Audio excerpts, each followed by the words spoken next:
Yo, what's good, y'all? Welcome this week's episode of Talks with TVBOO. Welcome this week's episode of the podcast. Hope you're having a great week, and I appreciate y'all being here, man. Got a legendary guest for y'all today, man. I was so excited for this episode. Before I tell you about this guest, I just want to tell you about some upcoming shows I have. This Friday, I'll be in Artemis, Pennsylvania. This Saturday, I'll be in Asheville, North Carolina. August the 2nd, I'll be in Jacksonville, Florida. August the 29th, I'll be in Boise, Idaho. August the 30th, I'll be in San Francisco, California. September the 12th, I'll be in Calgary, Alberta. And then Saturday, September the 13th, I'll be in Victoria, British Columbia. You can get tickets to all those shows at tabbymusic.com. It's going to be a lot of fun this summer, man. So much new music to play. Ready to have fun with y'all. But my guest this week is a teacher. Before anything, he's a music lover, music producer, teacher, philosopher, just all around a guy that people look towards for knowledge and for a good time. He has been in this scene almost as long as I've been alive. I've been a fan of this guy since the very beginning of me falling in love with dance music. And it was a fucking honor to be able to sit down and chat with him today. He just had a new EP drop on Drama Club. It's a collab EP with our good friend Boogie T. You should go listen to it right now. But I'm going to let this episode get into it. Ladies and gentlemen, ill.Gates. Come here, girl, is that as fat? Let me take my tongue and go around your dirt track. I met a girl and her booty tastes like strawberries. I swear to God, this could be the one that I marry. Hey, hey, and she's so damn fine. I may eat that from behind. I met a girl and her booty tastes like strawberries.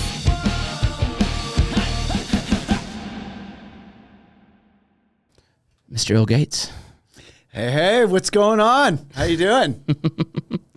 Dude, I'm so happy you're here. Yeah, me too. It's very fortuitous timing too, and I'm feeling good. What is that word?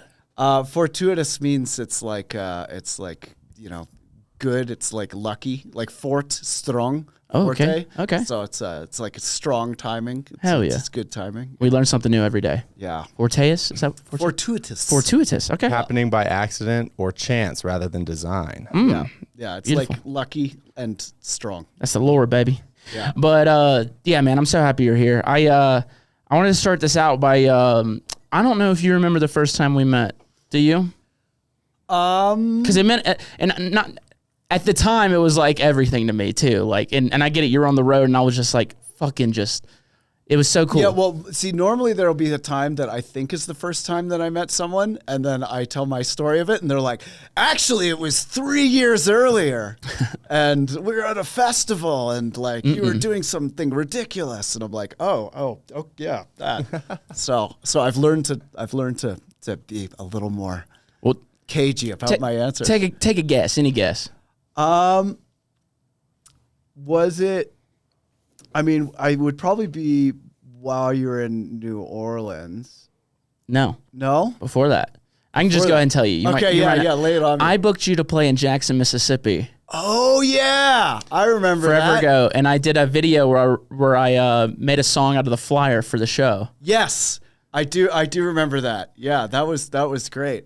That was a really fun party, and it like rained, and then we went inside and everything. This amazing block party outside. Okay, I didn't know that was your party. Yeah. See, I thought we'd met before that. Okay. No, we met then, and So I just started working with the guys who through that show. That was my first time working with them. I was doing my own shows, and they were standing out of a show that I was promoting, and it was like ill.Gates block party. I was like, wait, you guys book shows here? They're like, yeah, we just moved into town from Austin. I was like, we need to work together. And we became best friends and started working together on that show. Oh, that was awesome. Yeah, and you had, I think Jason Leach was on it too, and he did, that was like back before he was like really well known, and he did like a crazy live set outside. That was pretty awesome. Yeah, I was doing a live set too on the drums at that time. Yeah. But I just remember that was the first time we met, man. And like I said, I did a song with the flyer because Serum had just did that thing. And I remember you talked to me about it. You're like, that was so cool. I didn't even know you could do that. And you being just like this pool of knowledge that a lot of young producers and seasoned producers like look to find cool new tricks. For you to say that to like a young producer, I didn't even know you could do that. That was so cool. It made me feel incredible. It was very cool. I actually been dorking out pretty heavily on wavetable type things and like making my own software lately, and I actually am in the Serum 2 manual now. No way. Yeah, I made stock wavetables for Serum 2 with this like custom software that I made that will pull in all the individual single cycle waveforms out of an input file or folder and then sort them and arrange them in different ways. And I made these wavetables that are like my entire hardware synth collection in one wavetable in the 128 style. So there's 128 positions and each one of them is a different analog oscillator. So if you go to Serum 2 Wavetables Digital Hardware Waveforms, That's is yours. mine, and then HW-OSC. And I'm in the manual now. That's so sick, dude. Yeah, I'm pretty stoked. So you were deep in the beta of Serum 2. Mm-hmm. That's awesome. Yeah, Steve Duda figured out what I was building from the questions that I was asking on the internet. And then I'd known Steve for a while. He's friends with my buddy Rob G, and he came over to the old Dojo HQ, and we did an interview back at our spot in LA and stuff, and we'd been friends ever since. But it was cool to get the invite to get in there, and there's a lot. He had some heavy hitters helping him out in there. It was hard to not be like, maybe I should just DM feed me. I'll see what he's doing, you know. But I resisted the temptation and didn't blow people up with weird messages, and did a bunch of work, and a lot of the development was really cool. Like, it was so awesome to see so many huge name producers helping Steve just because they like him, and because he's cool, and like working on this update that's like a free update that's not trying to gouge people. It's insane. It dude. was such a breath of fresh air. Yeah, you know, it was really, really awesome. It is a beautiful thing that Steve Duda did that, because it's just like, fuck it, like so much cool shit's gonna be made from this. I'm sure he made a lot of money with Serum 1. Yeah, and I mean, it's like, I think probably the most popular synthesizer of all time. It has to I be. would imagine. And Serum 2 is just like, it's a beast. Yeah, it's on another planet. And then Andrew Simper from Cytomic has become a friend too. And I'd known him, I think like when I was first starting out in the early 2000s, there was no social media or message boards really. And so you'd get on these email lists, and people would kind of make their own message boards on email lists.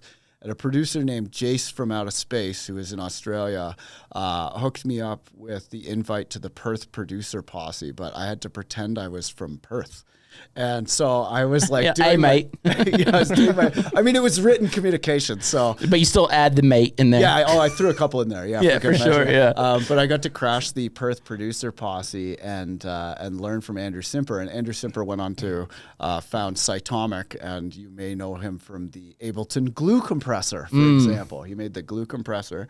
But back then he had this filter called V-Filter for his company Veloset that was before Cytomic, and it was an incredible multi-filter plugin that had modeled filters and clean filters and comb filters and flangers and phasers and like reverb filters and all these things.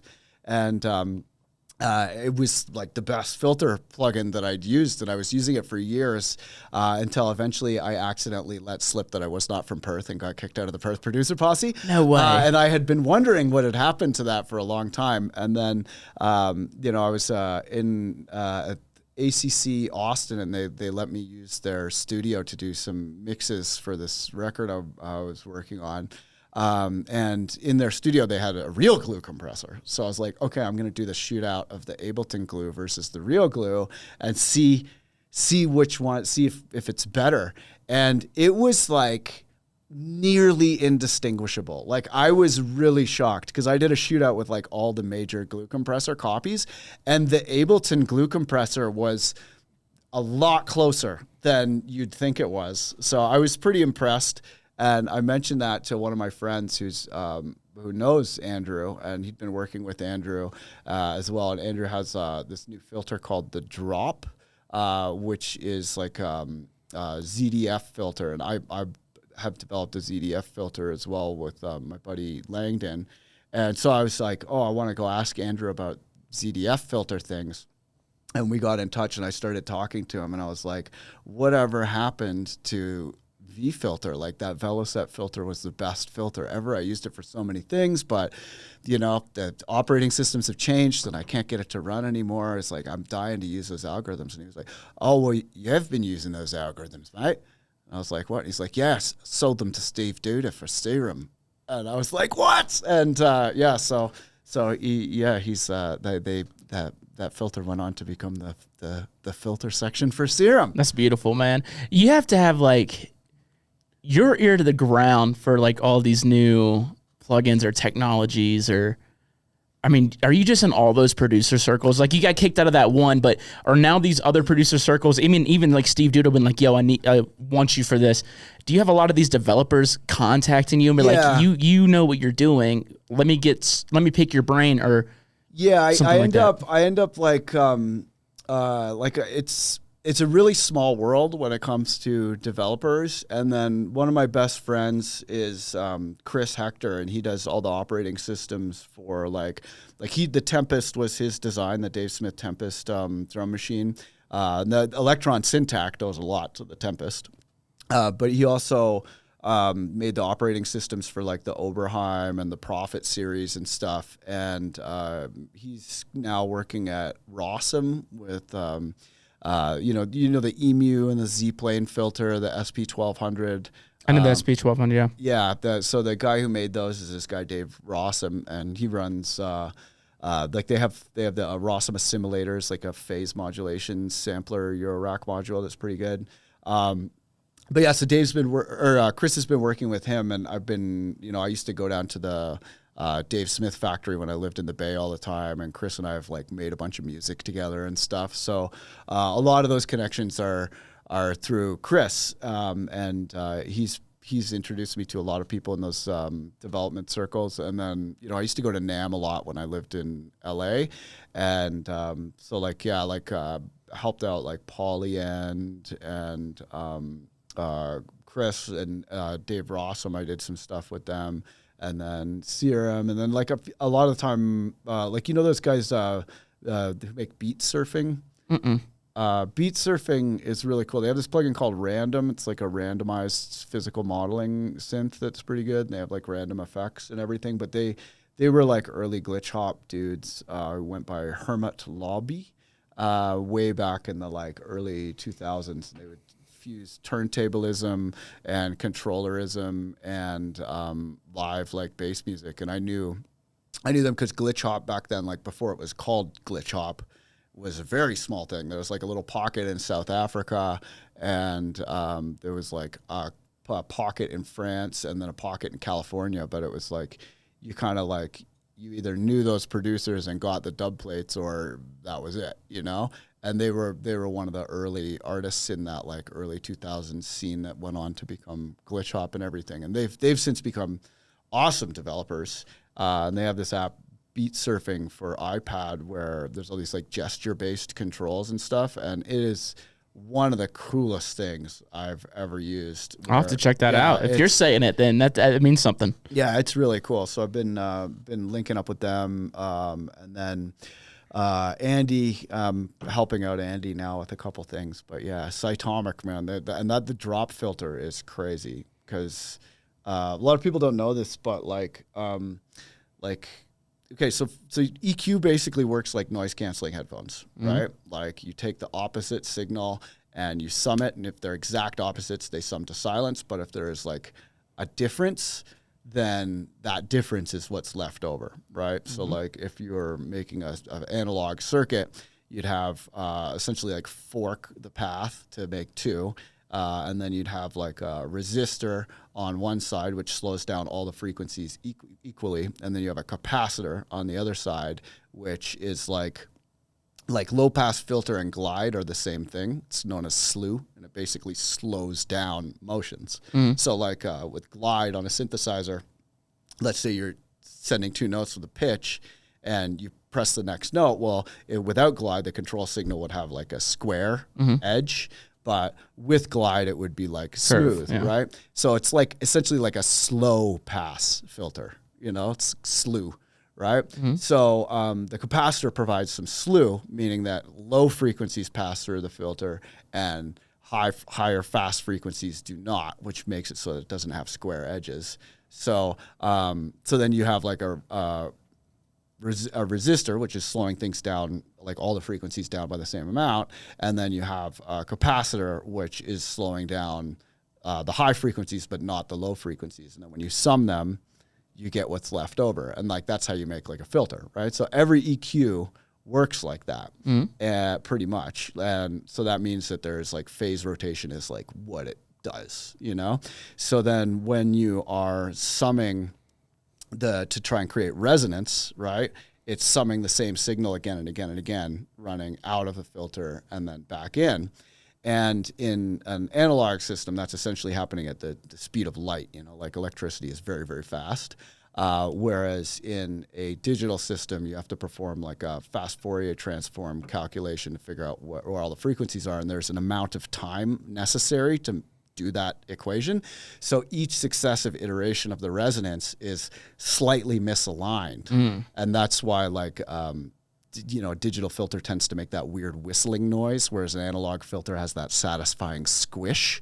And over years and years of complaining about this, I learned about the ZDF filters, which is like there's always some delay in plugins, but the feedback cycle, that they've eliminated the delay in the feedback cycle computationally, so you can get a much more analog sound.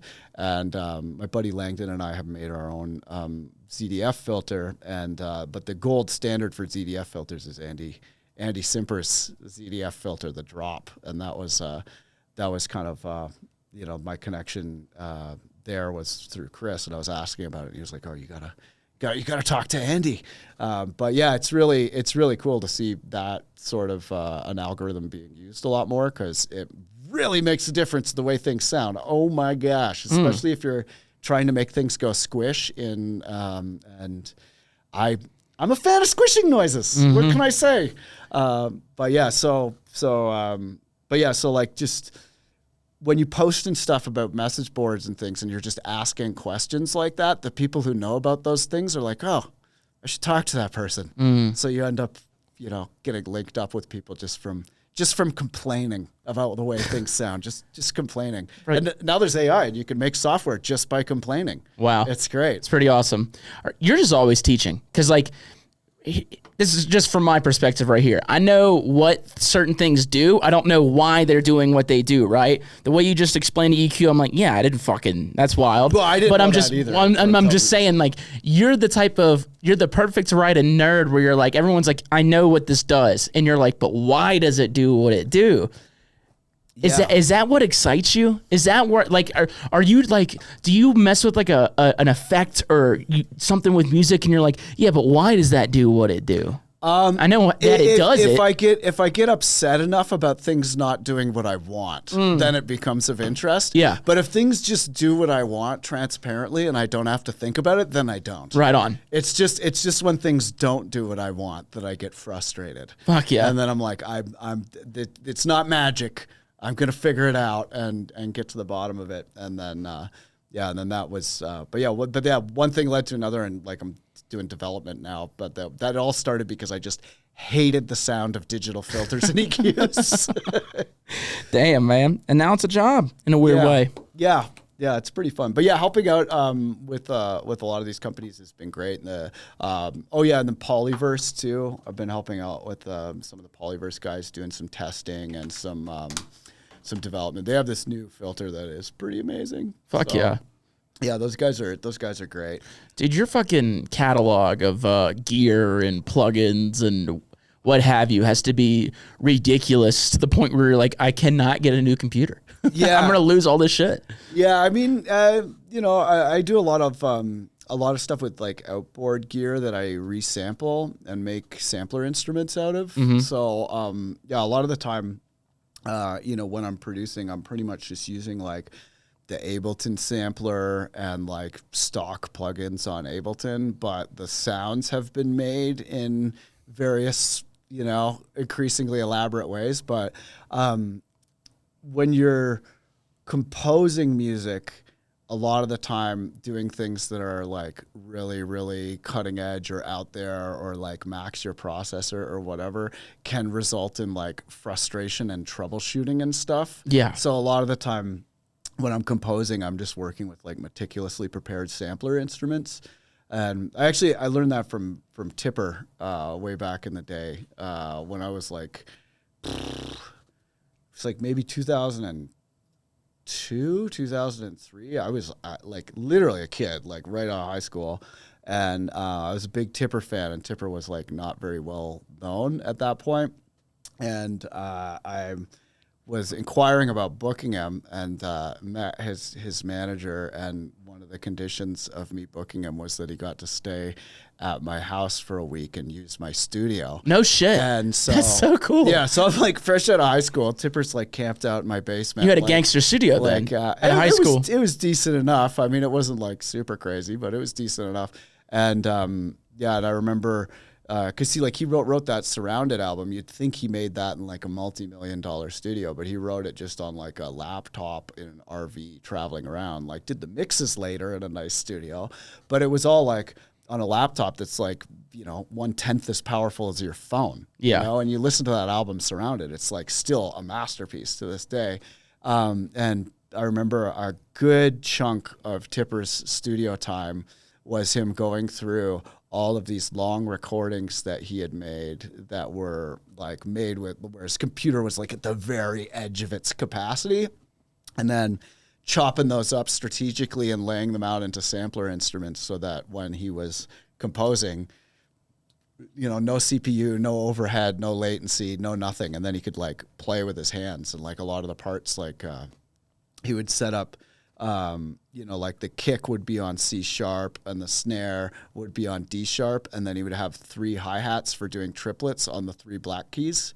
And I remember just seeing him finger drumming on this like tiny little like 1 octave like shitty backpack MIDI controller and just like crushing it with like total precision and no latency. And it was because of the resampling and the meticulous organization of sampler instruments. So from that point on, I started doing my own version of that, which then became the 128s technique, et cetera. And now that's like part of every Ableton education place. It's pretty nuts. Cause I was trying to figure out how to convey, because everything is a scam on the internet, and when you're reaching new people, especially if you have like a product or service such as Producer Dojo, people just assume it's a scam all the time, and like if you have testimonials, it's like you could conceivably have paid a bunch of people on Fiverr to make you testimonial videos or whatever. So I was like, how can I make something that will show people the proof, so it's not just me, some guy in a studio telling you how great I am on a video, because we've all seen way too much of that video. Right. It's like, look at me. I'm a guy in front of some gear. Here's why your music sucks. And I can make you better. Oh, pay this monthly fee or a yearly fee. Yeah, I hate those videos. So I was like, how can I just show people? So I made a piece of software to find every time someone made a tutorial about 128s and just edit the word 128s out. So I have like a 15-minute long video of like every producer in the world going 128s, 128s, 128s, 128, because can't fake that. That would be like thousands of YouTube videos. So yeah, but yeah, the 128s technique and mud pies, those are the two that everybody uses. I call them jam sessions. Yeah, jam sessions. That's what I call them. That is not a new technique. The word mud pies used for that is new, but that's definitely not a new technique. Yep. I learned that from a Mr. Bill episode of somebody put out online one day. Yeah. And I was like, we call them mud pies. And I was like, I'm going to call them jams, because I was on my fucking push just fucking jamming out. Yeah, resampling yourself too is one of the best things you can do as a producer. And they don't call it a recording studio for nothing. Yeah. Like I know lots of people who are like, have these projects where there's just so many plugins and everything is all MIDI, and they're like afraid to render anything down to audio, and then they get to the point where their processor is just like, they're like, oh, I'm going to move this MIDI note. And it's like spinning Beach Ball for 5 minutes. And they're like, okay, I guess the track's done. Yeah. And it's like, no, you just need to record. Record. I want to talk about the dojo in a second, because you mentioned it, and I know that's a big part of what you do, but you mentioned something that caught my attention. You said you met Tipper in 2002. Yeah. How long have you been doing this, man? I started DJing in 1996. I was born in 95. Yeah, it's been a while. That's I mean, wild. I was like a child, granted. How old were you? And I think I would have been like 13, 14. Like, yeah, really, really young. Yeah, because I used to be an actor when I was a kid. And so I had like some money saved in a sock from being an actor. But then I was like, oh, this world is kind of gross. Wait, what'd you act in? There's a cartoon called. Kyle, can you pull this up? Yeah, if you go to my IMDb entry, like I did a bunch of like film and television, or television and advertising work, but then I was in a very, very bad cartoon called Happy Birthday Bunnykins, and you know, like how there are certain typically you know, British or descendants of British people who get old and they like collecting little China rabbits and shit. I've never heard of this a day in my life, Dylan. This is the first I've heard of this, dude. Well, there's sometimes when you go over to an old person's house, especially if they're an elderly English person, and they'll have like a little like cabinet filled with like porcelain ballerinas and like little porcelain rabbits and shit. Okay. It's a weird British thing. But there is there's a collector's china called Bunnykins China, and there'll be like plates, and there'll be little rabbits like chasing each other around the plates or whatever. I don't know. It's a thing some people are into, and I guess the company that made that was like, you know what we can do. Actually, I guess they should get a British accent. They'd be like, "Oh, I've got an idea. I bet we could sell much more Bunnykins China if we've made a cartoon in Canada. Yes, then they'll buy all of our China in the colonies. Oh!" And then they made this cartoon. And in this cartoon, the Queen is coming to some fictional village, and there's a kid whose birthday is being overshadowed by the Queen's visit, and I play the evil Reginald Ratley. Oh my goodness! It's really funny because I'm not a bully and I don't like bullying, and I do like music, but in this cartoon, I bully the main character who loves this music, and I buy the drum that he wants, and I'm like playing it in front of him, going like, yeah, I like being all mean. But yeah, so I was Reginald Ratley in Happy Birthday Bunnykins, which was so bad that people like wrote into the TV station, and they were like, you need to never play this. This is a crime against my eyes and ears. And how long were you a child actor for? About 4 years, and then I was in like a full production play at one point where it was like I was on stage every night for like 2 months. Did they pay child well? Yeah, it was good. Children well? It was good. Yeah, it was like it was like, I mean, I was really young, but yeah, I was decent enough that I had money for turntables when I started going to my first raves when I was like 13 or something. And yeah, so like my best friend as a kid was I grew up next door to the film director David Cronenberg in Toronto, and he was like had not left his family house, so he lived in like a normal family house. So our family was next door to him, and his son Brandon and I were really good friends. And when Brandon was like a couple years older than me, and when I was like I think like 12 or 13, he started telling me about like going to raves, and was like, yo, you should come sometime. So I went down to Toronto, and we stayed up all night and ate some little squares of paper. And I was like, hey, this is pretty cool. I should maybe start figuring out how to get involved in this. It's always the squares of paper that make you go, man, I can do it. Yeah, totally. That was what happened for me. I was like, I did music, but I was like, I couldn't do that full time. I made some squares of paper, and I was like, you know what? I'm going to give my life for this. Kyle, can you pull up some funny reviews of that? I feel like that's a good way to do it. All right, yeah, I found his name. Right. Yeah. I want to find some good reviews. Yeah, there of we this. are, Reginald, the evil Reginald Ratley. I love it. I don't know if there's reviews. It's a pretty obscure piece of media. I love it. I love obscure pieces of media. Yeah, though. I'll see if I can find those are some. fun. Yeah, it's like It's got an 8 out of 10 though. It's probably reviewed by the people who are trying to sell you little rabbits I believe on it. I can tell you right now, it is atrocious. Hell yeah. Well, it seems like we've been talking about this a little bit lately on the podcast. And it's weird that it keeps getting brought up, but how many child actors are just fucked up later in life?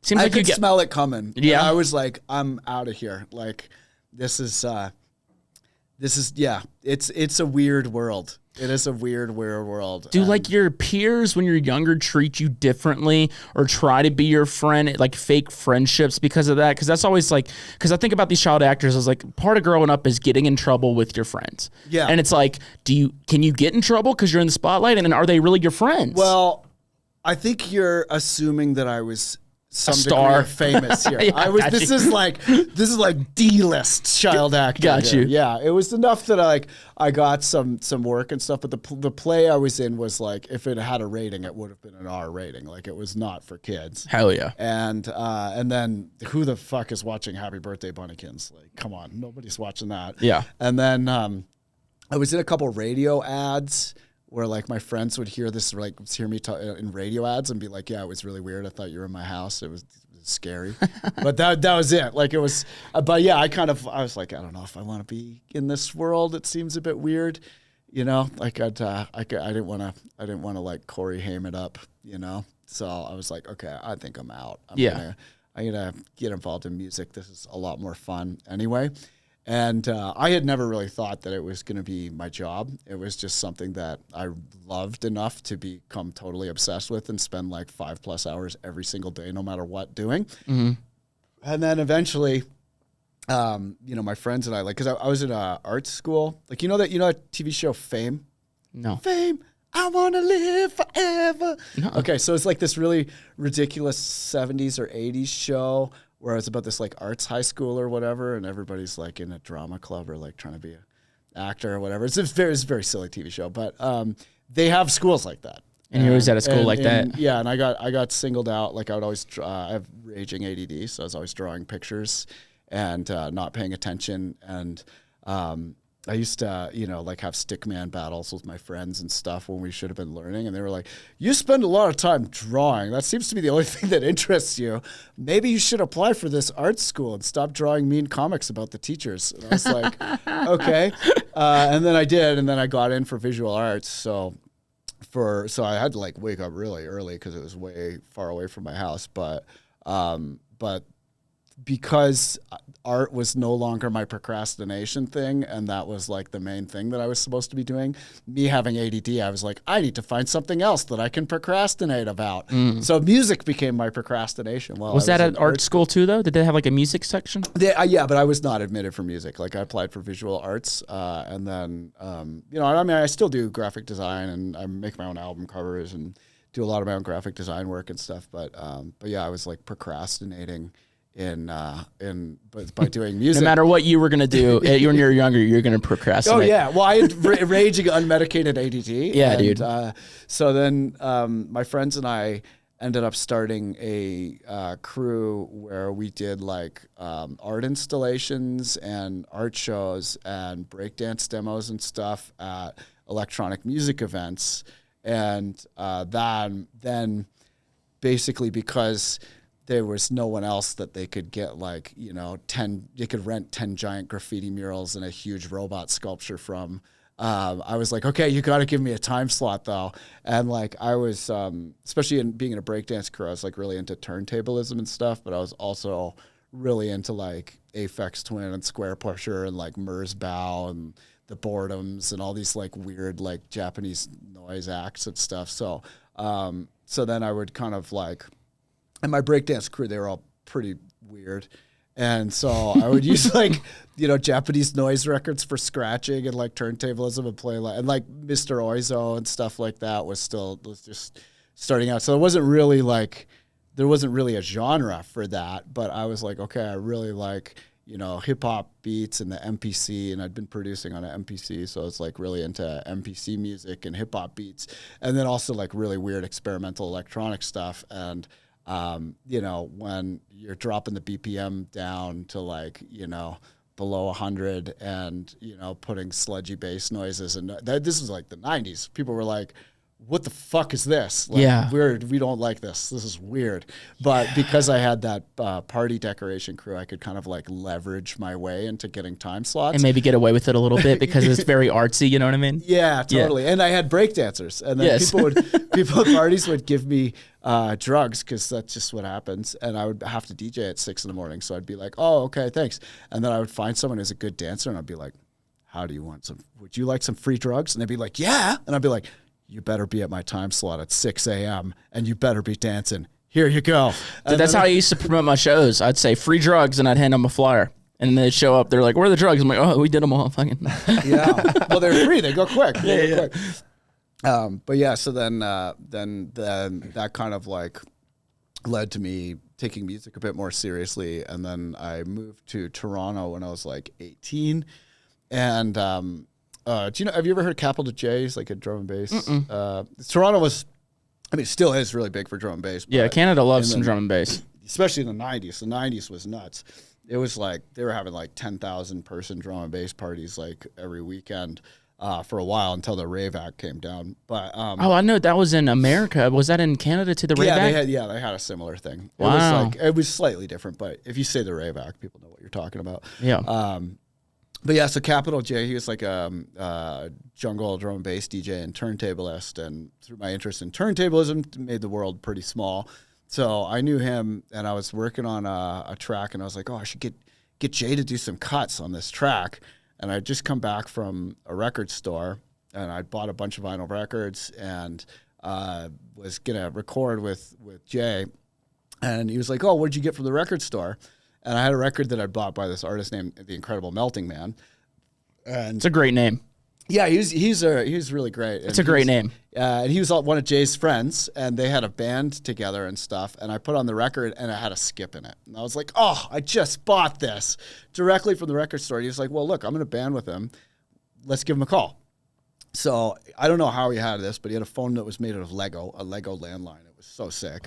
And he pulls out his Lego landline, calls the guy up, and puts me on the phone with the artist who's made this record.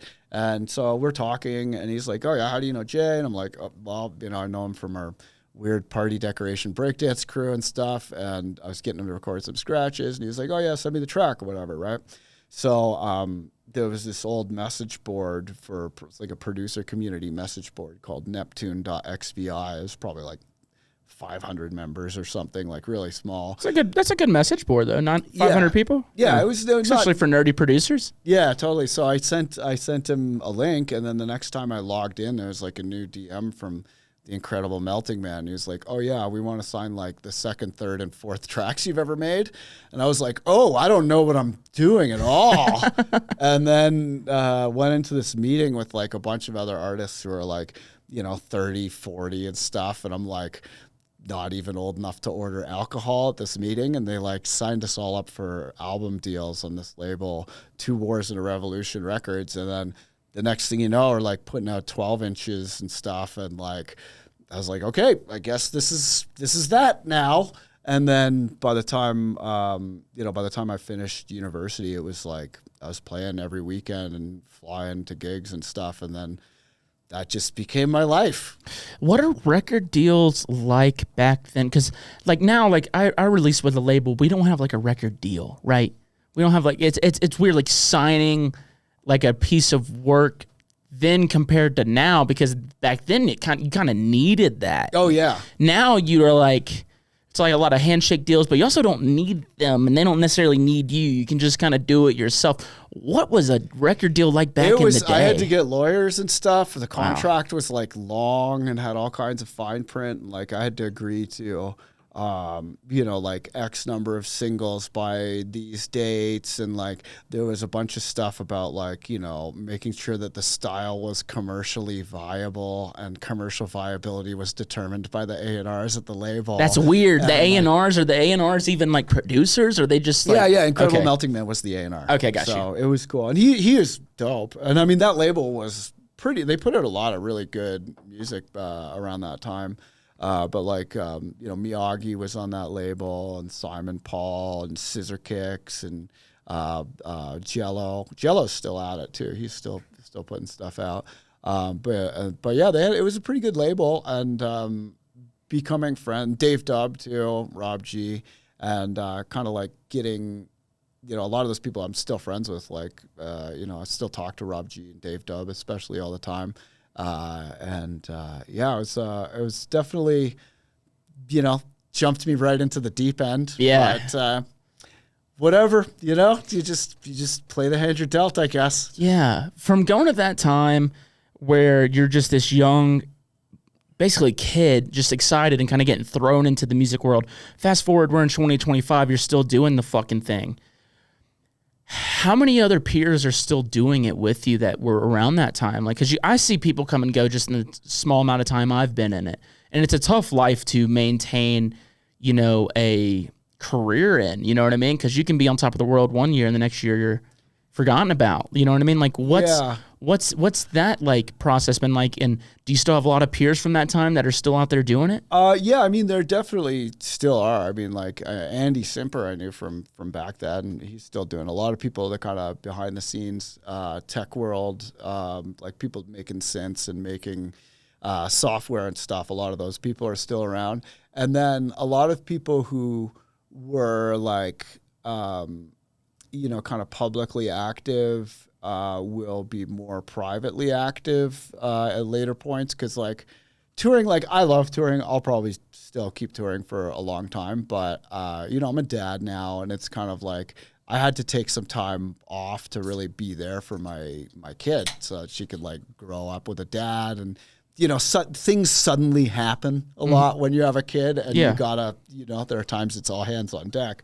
But she's 6 now. She's like started losing her teeth and stuff. So I'm like, I remember we did a show. I'm sorry, I interrupted. Oh, no, okay. I just remember we did a show in LA in like 2018 or something, you and you had just had your kid. Yeah. And so, it's just cool. Like, you know, saying she's 6 now. And I didn't mean to interrupt. It just as a thought. I was like, I remember right when you had that kid. Yeah, I was like super not ready. I was like, oh, what's going to happen? Who is though? You know what I mean? Yeah. Yeah, but yeah, so she's, you know, she's 6 now and everything. But I had to take some time off of the road to like, you know, be there for her and everything. But I'm back out at it now and been saving up a bunch of releases, so I'm pretty stoked to unleash those. But yeah, there are still definitely like I mean, Jello is still at it. My buddy Dave Dubb is still at it. Rob G was still playing shows until like a couple years ago. And then like Crafty Cuts, you know, it's like homies with Crafty Cuts back then, and he's still playing shows and putting out some great stuff. And Tipper, it was really cool going to the last Tipper thing. I was just there last weekend for the last Tipper and Friends out at the Gorge, and it was really cool to see him, and a lot of the like Evac and a lot of the old heads were out there, because like Tipper, he was like, you know, there's a bunch of these kind of last Tipper gigs, but that's the one to catch if you're like one of the old homies. And Chris Northern too, from the Jaded Review. I don't know if you've ever read the Hippie Watching Guide, but that's why we all used the word wook. Oh, really? It's because of the Hippie Watching Guide. It was a series of underground zines that Chris Northern put together that would tell you about all the different kinds of hippies and how to spot them. That's awesome. And that's fun. That's fun. They're pretty epic. And he he had a brand new zine that he put out that I actually have a copy in my bag. That's awesome, dude.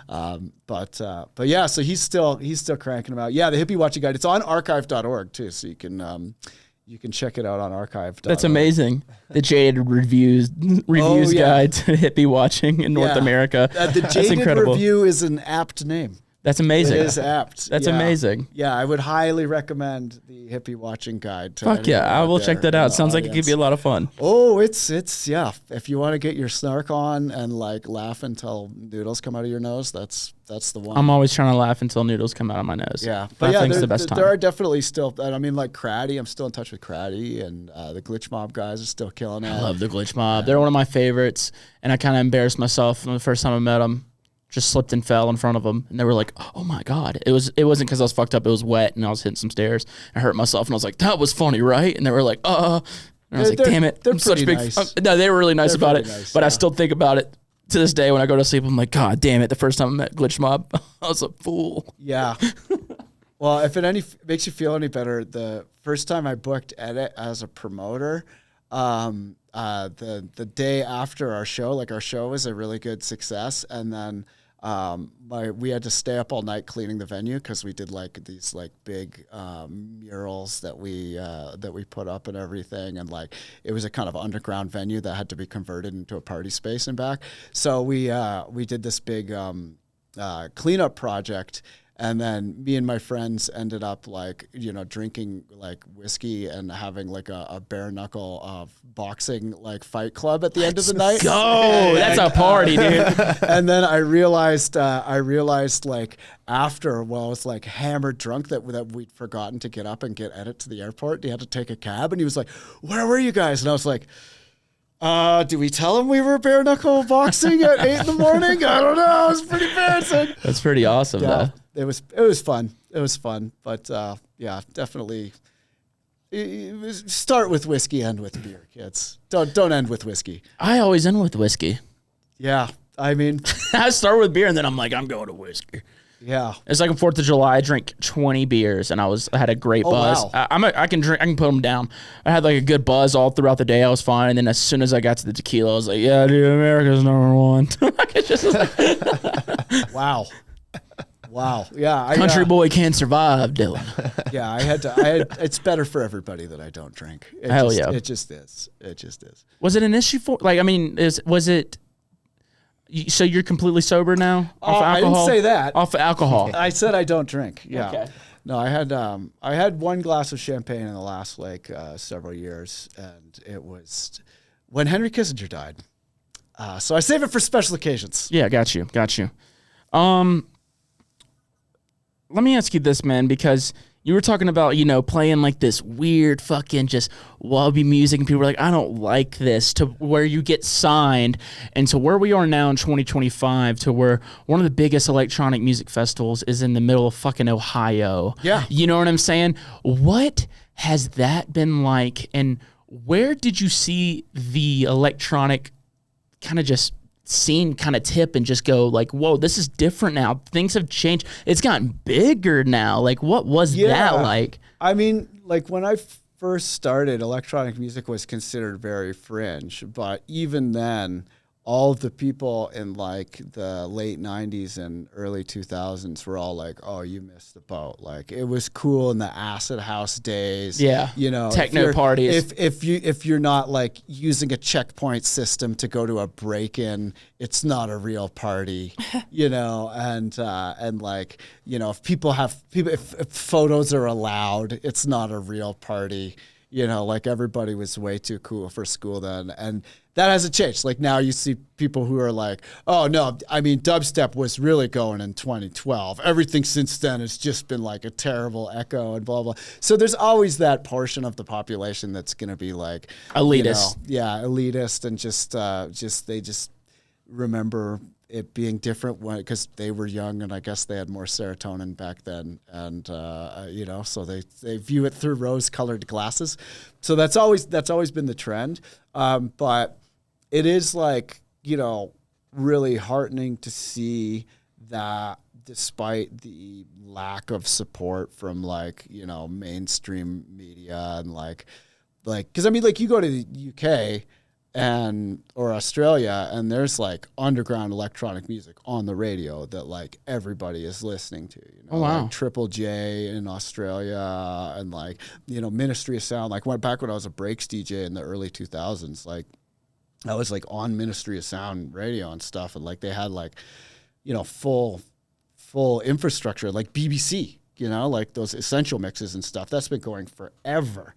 And like Marianne Hobbs was always an early supporter, and like, like there was, like those old Dubstep Wars radio shows, like that played an instrumental part in the early days of dubstep, like in like 2004, 2005, when it was really first kind of like halftime had first become a thing, and it was starting to branch out. Like that was a BBC that was supporting that. In America, you don't have support like that. Yeah. Because the music industry that they want to support is like, Rihanna and Katy Perry and stuff, and Justin Bieber. Like that's what gets the radio here. So it's nice to see that despite that near total lack of support from the mainstream music culture in the United States, that it has kind of grown and taken off.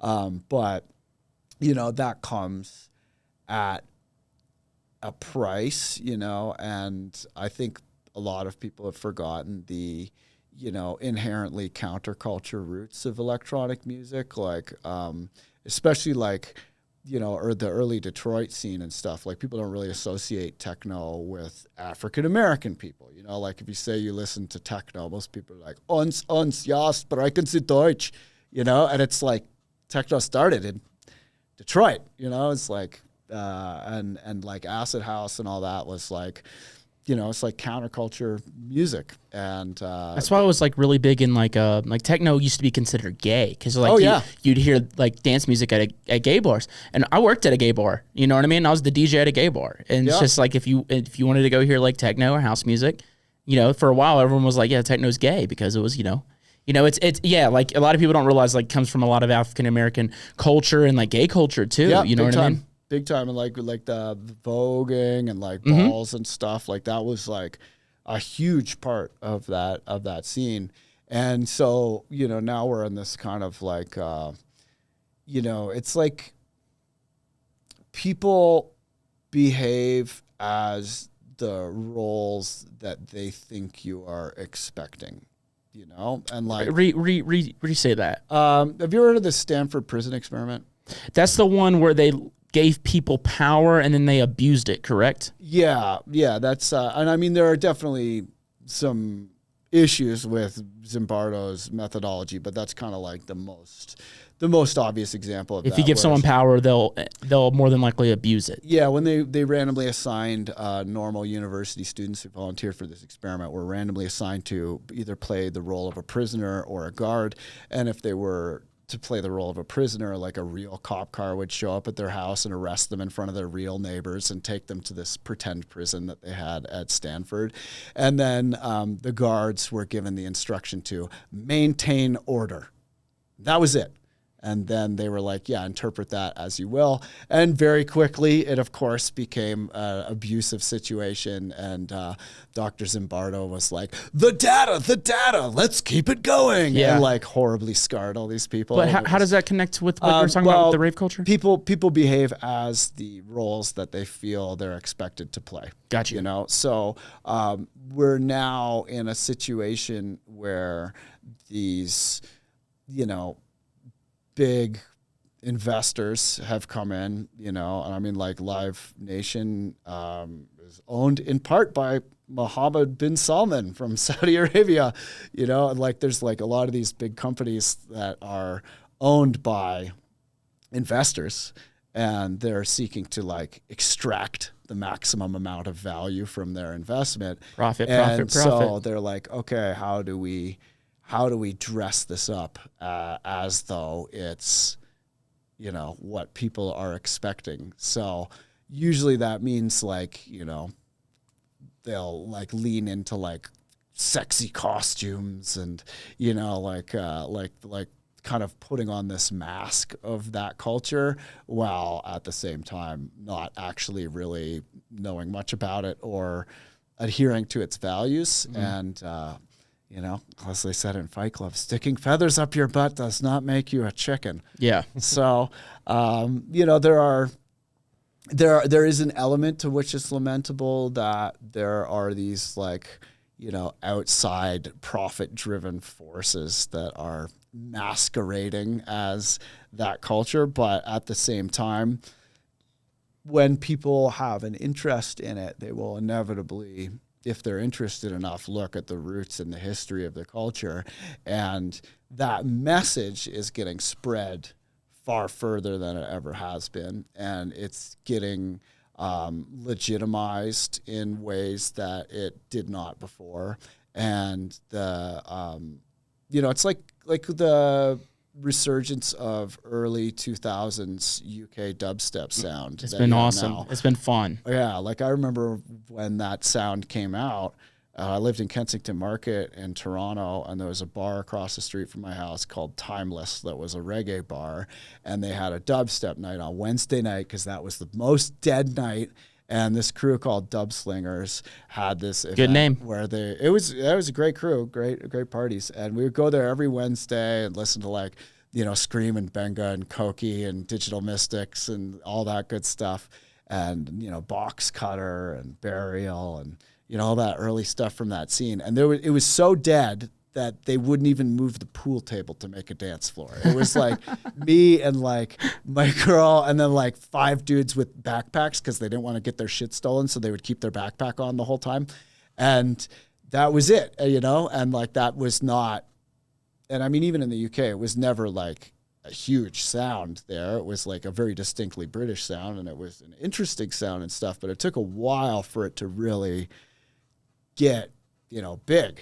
And then now it's like, you know, people can complain about, you know, how Skrillex ruined dubstep or like, you know, American rhythm isn't the same and how dare they use that Jamaican word and et cetera, et cetera, et cetera. But at the same time, the growth of that culture has led to a huge number of people digging into the roots of that culture. And now we have that scene that never really got its due internationally, you know, and now that sound is all over. Whereas like back when it came out, it was too much for people, you know?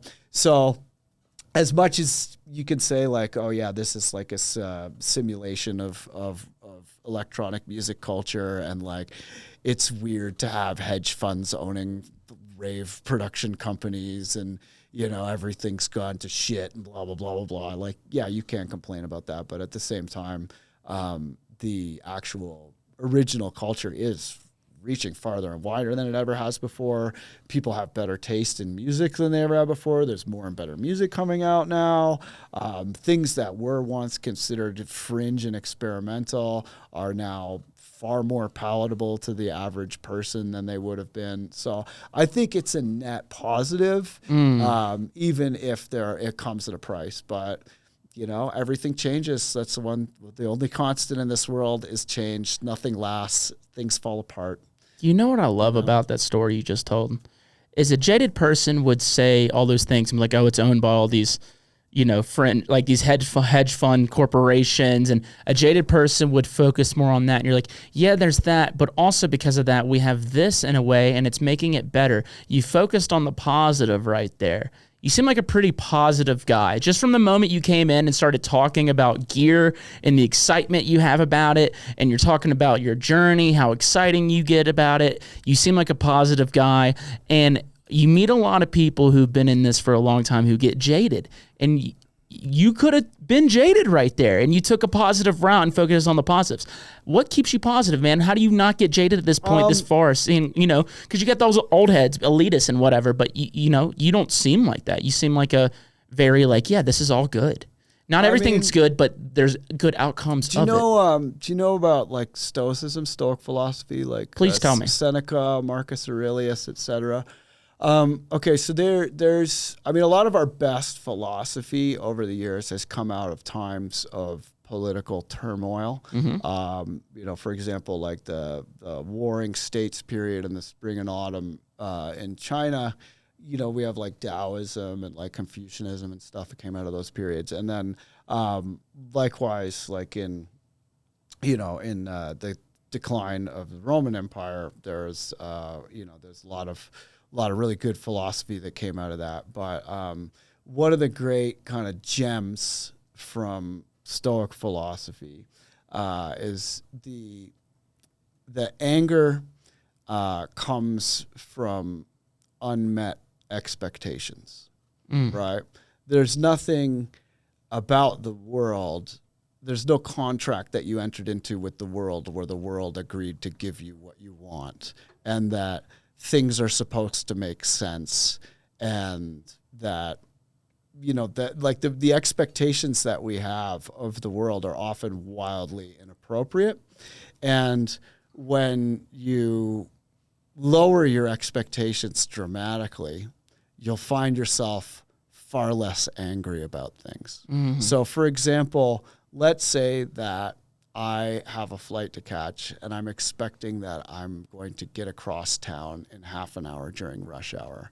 Well, that's not going to happen. And if that's my expectation, as I look at the people in front of me, they are reduced to obstacles. They're not a human being. They're just a thing in my way. And I'm mad and I'm honking my horn and traffic is the worst ever. And I'm just like, my blood boils. Whereas if I'm expecting that traffic is going to always be a thing, and I leave an hour early, and I put some time into picking out an audiobook for my trip, and maybe smoke a cigar out the window. I love and a good cigar, man. Just chill. That same experience of being caught in traffic could be a wonderful chance to enjoy a lecture or an audiobook or something, or enjoy a fine cigar and just have a far better time, And I think like it is important to, not give up on things making sense ever. But I've found that, letting go of the idea that the world is supposed to serve me and my expectations, and, being a bit more realistic about things leads me to have less disappointment when the world doesn't meet those expectations. And then when things do go well and people aren't like a total piece of shit, I'm like, awesome. What a great bonus. Yeah. This person's actually behaving ethically and being nice. And, this is like, and then you get to appreciate when things are good with, in a fresher way. So I find, I've like, cause I have gone through periods where I'm very cynical, and a way of channeling that cynicism into productivity and more emotional health is to use that cynicism to lower my expectations so that I do not have inappropriate, unmet expectations of what the world should be. And then I can appreciate what it is instead of imagining what it should be all the time. That's beautiful, man. So many beautiful lessons in there that people can carry on in their life to improve it. The Stoics are great. Definitely look up Stoicism, and especially Seneca and Marcus Aurelius there. Well, you're just a massive teacher, man, whether it's with music or just life stuff, because I'm not positive I was thinking about this going into this podcast today because I was very excited for this one. Just because, like I said, you've just been a teacher of good habits, of knowledge, X, Y, and Z. And I believe it was you, and I could be wrong and tell me if I am. But I remember watching a video of yours a long time ago where you were talking about, do you have dreams, write them down, and they become goals, write them down where you can see them every day. Was that something you said? Yeah, I've always been a big proponent about journaling and about writing things down. And I learned that from a book called The Artist's Way by Julia Cameron. And there's this exercise called the morning pages that I've since adapted and kind of changed up for my own purposes. But when you journal, it's a great way to give physical form to your thoughts. And that helps you to examine them and to decide which ones are serving you and which ones are hindering you. It gives you a bit more objectivity when they're out of your head and onto a piece of paper. And you can kind of, there are different exercises you can do where you're essentially tending your mental garden, because like your brain, while you don't get many new brain cells past your when you're finished developing in your early 20s, your brain is constantly rewiring itself. And that plasticity comes at a biological cost, right? And maintaining these connections, especially new connections, involves insulating them like a wire with a myelin. And myelin is evolutionarily or biologically expensive to produce. So move it or use it or lose it is basically the policy with these connections. So that's why repetition and practice can help make things more automatic and less effortful, but also why a lot of connections will atrophy due to neglect. And when you have a thought that is perhaps undesirable or intrusive, and you don't give it a physical form in three-dimensional reality, the tendency is to have that thought continue to intrude again and again. And each time it intrudes, you are reinforcing it and making it easier for the next time. Whereas if you give it a physical place in three-dimensional reality, like in your journal, and you have that thought, you're like, I wrote that one down already. If there's nothing new, I'm moving on. Yeah. Whereas until you've expressed that, it's going to be fighting to get out. right? So I've found that helps me to move on when I'm fixated on negative things. And then likewise, things like, counting your blessings or talking about how you feel about the project that you're working on, et cetera, can serve to reinforce your dedication to that project and your commitment to a change that you're trying to make, perhaps. So it really helps in it helps in so many ways. But I'm a big proponent of journaling and especially the morning pages exercise from The Artist's Way. And I've made so many videos about that I kind of I don't push it as hard because there are some people that they're like, I just want to learn about music. I'm not trying to start journaling. So I don't, but it is in all my classes. It has been in all my classes. But that first ill methodology workshop, there were so many people who took that workshop, back in the day. Skrillex took it, Millennium, and G Jones, EPROM, Chi, Apache, Morgan Page. I did your workshop in Atlanta for Imagine Festival. Oh yeah, I we did. did. Yeah. That one's fun. I mean, I did an update for it. There's Ill Methodology 2.0 that I just did as a free update on Producer Dojo YouTube, and that one's pretty fun. It's about habit formation and lifestyle design, because a good deal of being a musician comes down to that. Can you arrange your life such that you're able to regularly partake in the act of making music? It doesn't happen on its own. And there are times when you'll spend a year on a track that sucks, and when you're kind of weighing the pros and cons and treating it as an investment that's calculated and stuff, the tendency is to be this is not worth it. But the only real reason to make music is because you have to, and if you feel that you have to do it, then developing a system where that can be healthy and, most importantly, regular and sustained is as important as any musical skill you learn. I mean, I'm glad it cleared it up for me, because whenever I heard you say that years ago, it actually changed my life. Oh yeah, writing something down.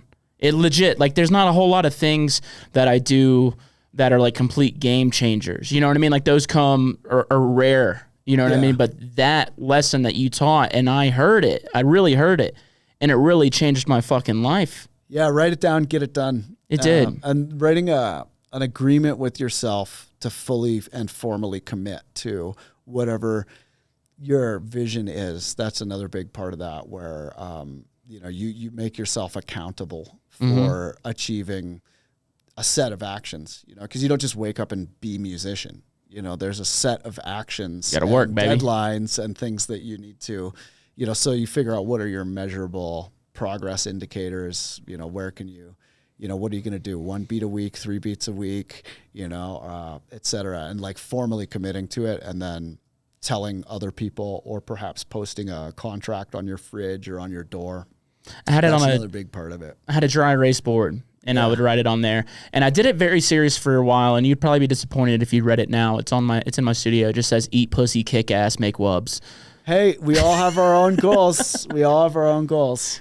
Yeah. Can't do one without the other, you know? But that's good. That's good. I'm glad things have worked out. Yeah, absolutely.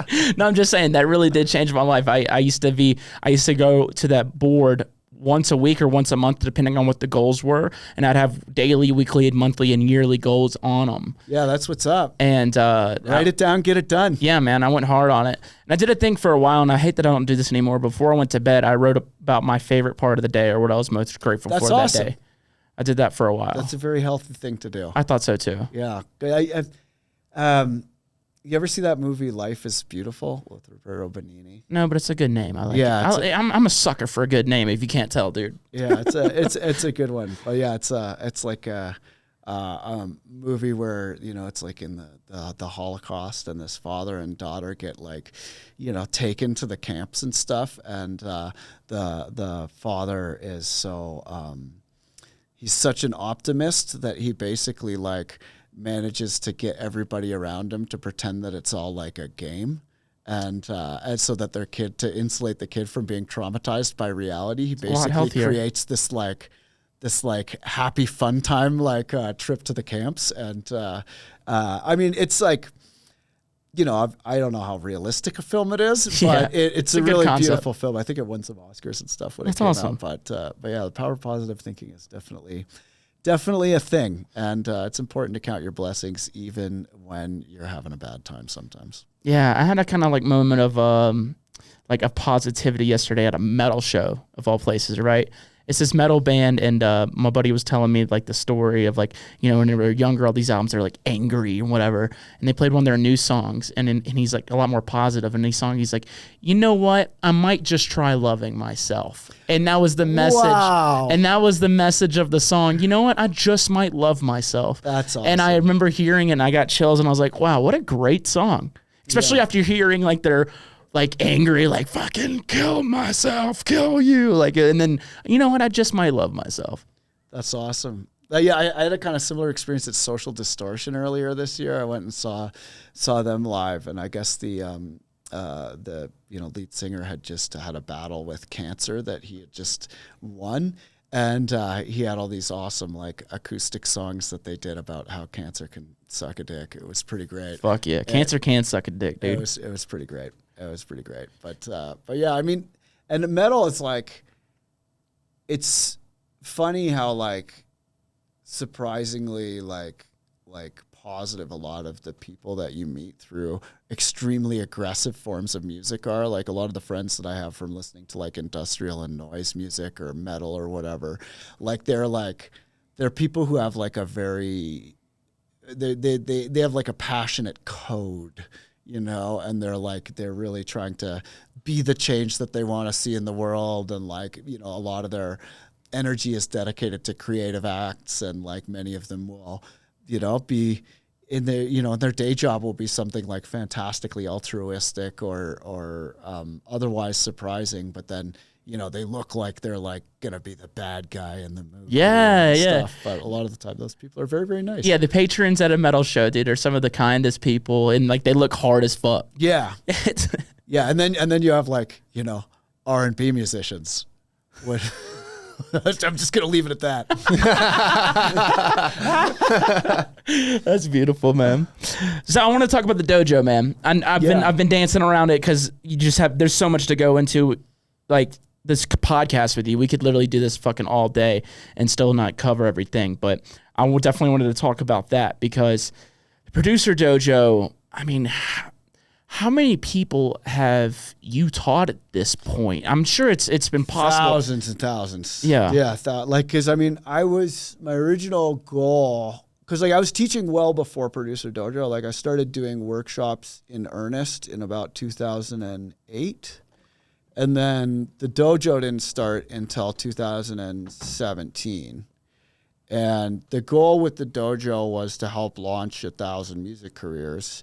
Wow. And That's a good goal. That's a it's crazy goal. Long ago, dog. Long ago at that point. Like, yeah, because I mean, I like when like that first still methodology workshop probably did that.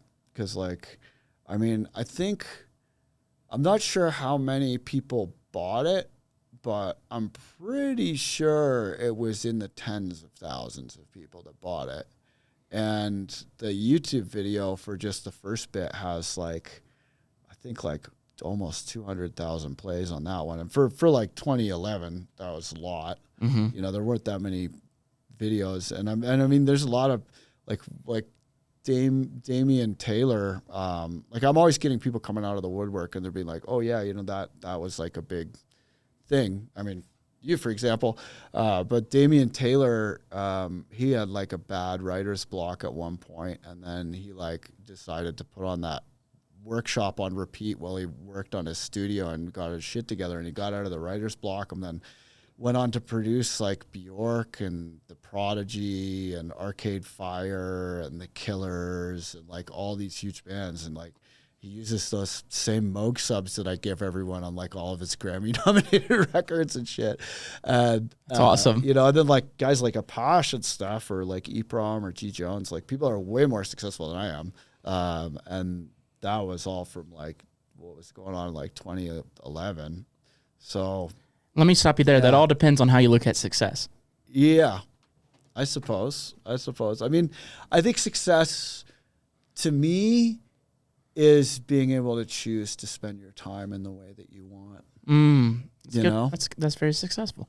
Yeah. So like, because I mean, I know people who are like numerically successful, but they have lost the freedom in their life. And to me, that is not a success. Like if you lose your happiness or your freedom in pursuit of financial rewards, that does not qualify as success to me. Like what qualifies as success is being the master of your own fate and being able to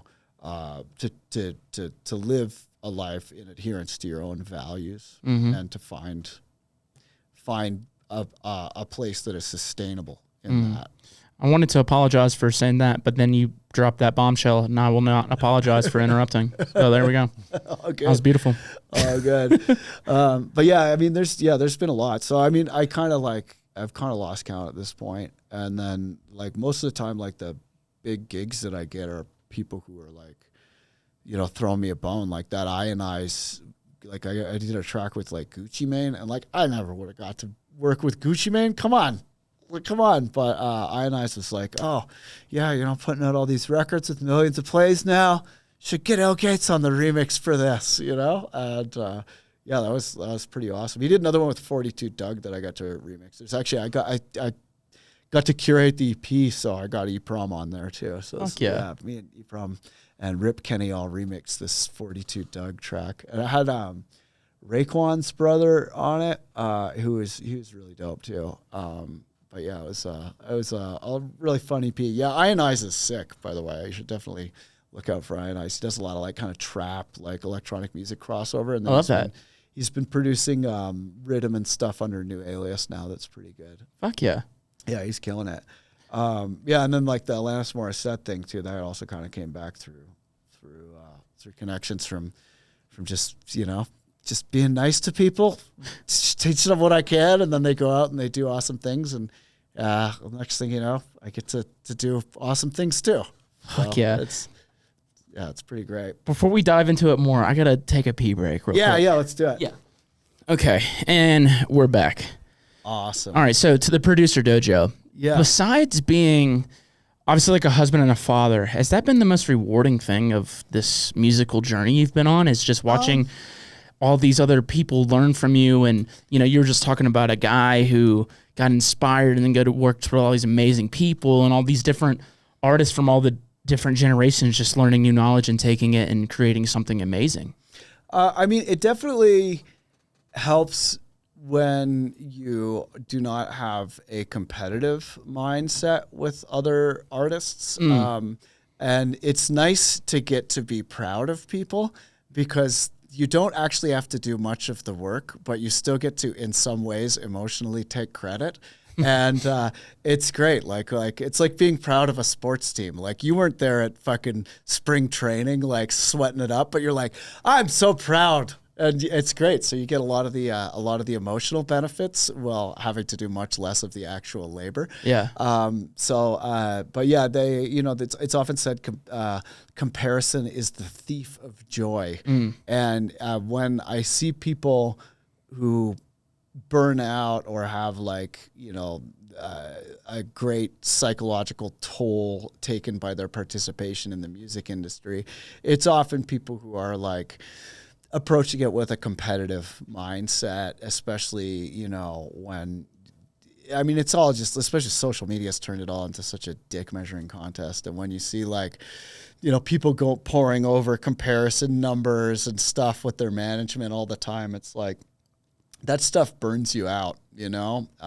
And teaching has definitely, I mean, it's helped me to diversify so that I'm not like entirely dependent on any one portion of the business, you know, because like shows is obviously the most lucrative, but like what happens if you can't tour for some reason? Like maybe you get really sick or you get ear infections from flying or something like that. It's like that can all go away, you know? So I'd always done like development stuff and, you know, teaching and doing ghost production or mixing and mastering for people, making music for, television and licensing and stuff. And like, and having that diversity really helps, because there are periods, like I'm currently going through a period where it's really funny. Like a couple of years ago, social media, like we all know, it's horrifically toxic. Yeah, and like it's designed by teams of psychologists to just fuck your dopamine system and turn you into this like feed browsing, dopamine junkie. And so I was like, okay, I want to figure out a way to automate all of my posting so that I don't have to expose myself to the feed all the time and watch my friends turn into dancing attention monkeys for the algorithm, And so I did that in like 2023, and I got to the point where I could just schedule all these posts in a spreadsheet in my own software, and then that would populate through via API calls and stuff so that I wouldn't have to actually be posting the things. And then so I unplugged. My New Year's resolution that year was to like not be on the feed. And I did that, but then that's like resulted in me just like, I just don't care anymore. Like, I don't even want to make the posts anymore. I'm just like, I fucking hate this. I don't want to give any time or energy or attention to like, Darth Fuckerberg or any of these other assholes. Darth Fuckerberg. They're just like, That's amazing. That's a great band name. yeah. But yeah, I just like, and now I just like, I don't care. And it's like, it's become, I guess, a problem, but I have other things that I do that make it so that I don't have to sit there like watching the numbers and comparing what post did what and whatever. And it's just like, the freedom to not care is a big part of my longevity in this, and having a diverse set of income streams, just like Wu-Tang Financial recommended, is good. So if you are out there and you're seeking a career in music, especially like if something starts popping off for you, like, yeah, strike while the iron's hot, get in there and blow it up. But at the same time, like, being in a community of other artists where you can feel proud of your friends when they are successful, and especially so when they are more successful than you are, that should be something that is, that you should celebrate. That should not be something that weighs you down or bums you out. And getting to the point where you can be proud of how far the culture has come, and proud of how far your colleagues have come, and remain positive about all of it, because it's like the thing that burns people out is when it's like grating on them, and like I think the biggest key to my longevity has been to to be in a position where that like doesn't bother me. And like I'm really I'm a big fan of Kurt Vonnegut. He's like one of my favorite authors, and he has this amazing quote. Here, I'll see if I can find it here. Where are we? But he made life a lot more. Kyle can look this up if you'd like. I'll get Kurt, what? Kurt Vonnegut, and he's a science fiction author, but he uses science fiction to write about some difficult topics. Such as like he was, in World War II and stuff. So he had this book where the main character becomes unstuck in time, and he's living his life in a random sequence. And part of his life he's like in a zoo in outer space. Space zoo, dude. I'd go to that. Yeah. Okay. Here we are. I ain't never been to a zoo. I'm getting a quote out here. You never been to a zoo? No. We were supposed to go to one for a field trip when I was in Mississippi, and there was a shooting at the zoo, so we didn't go there for the field trip. But I've never been to a zoo. Never been to a zoo. Okay, so here this is, and keep in mind, Kurt Vonnegut is a secular humanist. So this is not a religious thing really, but it's framed in religious terms by one of the characters in one of his books. So, Okay. God made mud. God got lonesome. So God said to some of the mud, "Sit up." See all I've made, said God, the hills, the sea, the sky, the stars. And I was some of the mud that got to sit up and look around.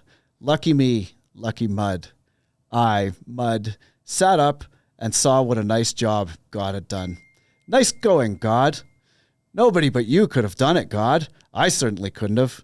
I feel very unimportant compared to you. The only way I can feel the least bit important is to think of all the mud that didn't even get to sit up and look around. I got so much, and most mud got so little. Thank you for the honor. Now mud lies down again and goes to sleep.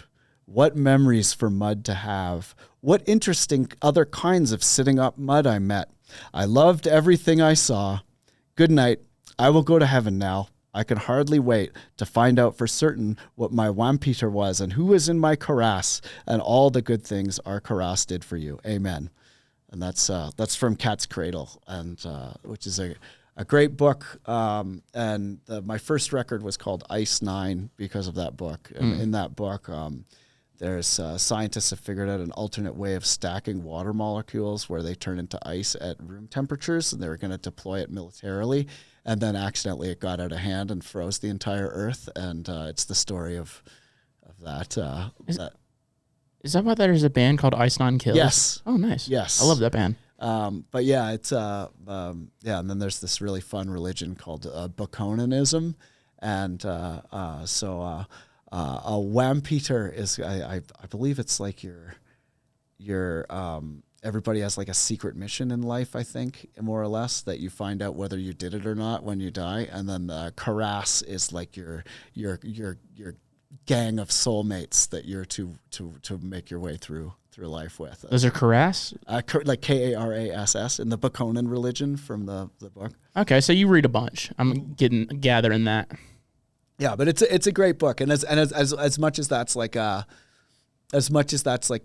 fictional scenario for a made up religion in a fictional book, I can't help but feel like standing up mud, and I've certainly got to meet a lot of other interesting types of standing up mud in my life. My name is Mud.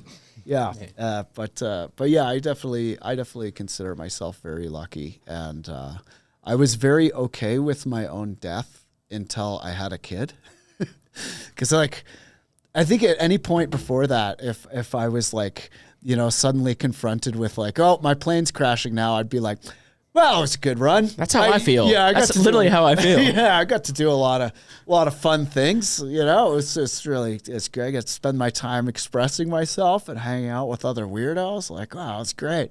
But then when you have a kid, you're like, oh no, yeah, I gotta stay alive. There's a kid depending on me. So that has somewhat changed my outlook. But you know, I still kind of I'm still pretty okay with my own death. You know, I just have to not be okay with it because I have a kid. Yeah. How hard is it balancing the touring life, the development life, the producer dojo life, but also being a husband and father? I mean, when you have a kid, that has to be number one, you know, especially if you have a kid on purpose like we did. You know, like buy the ticket, take the ride kind of deal. So there was a period where I had to pretty much like stop touring and just be there for my wife and my daughter, Asha. But, you know, it was really great. And I learned a lot. And there's definitely like some really rewarding moments that I had not anticipated. And especially comedy-wise. Like there's a lot of hysterically funny shit that happens when you have a kid that can only happen when you have a kid. And then, you know, I've been teaching her, you know, music stuff, and she was always interested in the MPC, which she called Bang Bang. And she would say, Daddy, bang, bang, bang, bang. And so I'd like get her a little drum kit filled with her baby noises and stuff. And she'd like press it. And then I remember my friend Lisa Vasquez, she's like a very talented MPC artist. And she gave my wife, Nunik, a shirt, which has a picture of Lisa Vasquez holding an MPC on it. And my wife does not make music. And she was talking to one of her friends about her shirt. And she referred to the MPC as a mixer. And Asha was like, hey, that's an MPC, Mom. You got to be so proud, and I was dude. like, yes! Oh, awesome. Dude, So- it's funny because you were in the earlier in the podcast, you're like, I was really into MPC music. And now your daughter. That's beautiful. Yeah, it's. I mean, it's pretty fun, and I really like, just like the sampler as an instrument. I think is probably my favorite instrument. There's a lot of things that can only be done with samplers. Yeah. But yeah, it's definitely like I had to take some time off of the road, but that also like. I mean, it's like the lifestyle adjustment from like, partying like 3-4 nights a week and like taking like 8 flights a week for like 10 plus years was like, that was a bit of an adjustment. But at the same time, it's like, when your job is to party and like you're going from place to place, it's like there's so much pressure to like, just like get amongst it with everybody. And it's just not sustainable, and it's always somebody's birthday. There's always some reason to do shots, and it's like, motherfucker, it's Tuesday. Like, if I keep doing this, I'll die. Yeah, it's Monday Night Football, dude. We got to get fucked up. Yeah, exactly. So being able to step back from that and like, stopping drinking and stuff really helped. And like, I have a much more healthy lifestyle, and I've also been able to focus a lot more on like my craft of making music, like even like mixing wise, like that was for the first like maybe 10, 15 years. I had always thought of that as like kind of a technical chore that was like necessary to making things proper, but it was not a part that I looked forwards to. And it was not a part that I put a lot of my creativity into. But, through studying like the history of dub music and like, treating the mixer as an instrument in itself and, approaching mixing as an expressive part of the process, I feel has given me a much richer appreciation for the process as a whole. And I'm a lot happier with like the music that I'm making as a result of the fact that I took that time off to just be in the studio training all the time and really dedicating myself to study. Because like when I first started before I was on the road, I spent like all the time I possibly could in the studio. But then, when I was like out on the road and things started popping off, like if you're doing like 3-4 shows a week, every week, unrelenting for like a decade, you're getting 1 studio day a week, and it's always like you're late on something and you're just trying to get it done.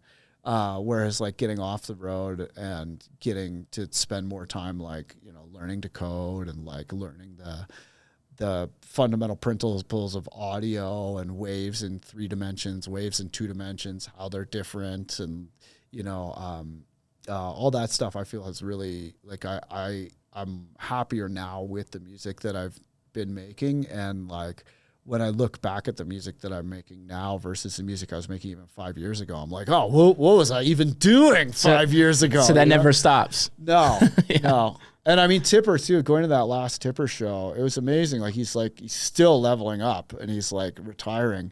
I would have liked it if he could have just started to suck a little at the end, like just like fuck up a mix here and there. It's like so a football that it wouldn't hurt so much. A football player who's he lost that step. He's just not as fast as he once was. You know what I mean? Just deteriorates, but he just got better and better. Yeah, but I'm happy for him. He's got he's got a really good, like he's at a good place in life, and he seems like he's in good health, and he's quite happy, and he's like, he's going out on a high note. He hasn't fucked it up for himself and didn't start sucking, like it's really, I think, we could all of us musicians could aspire to go out on a high note like he's doing. Fuck yeah, man.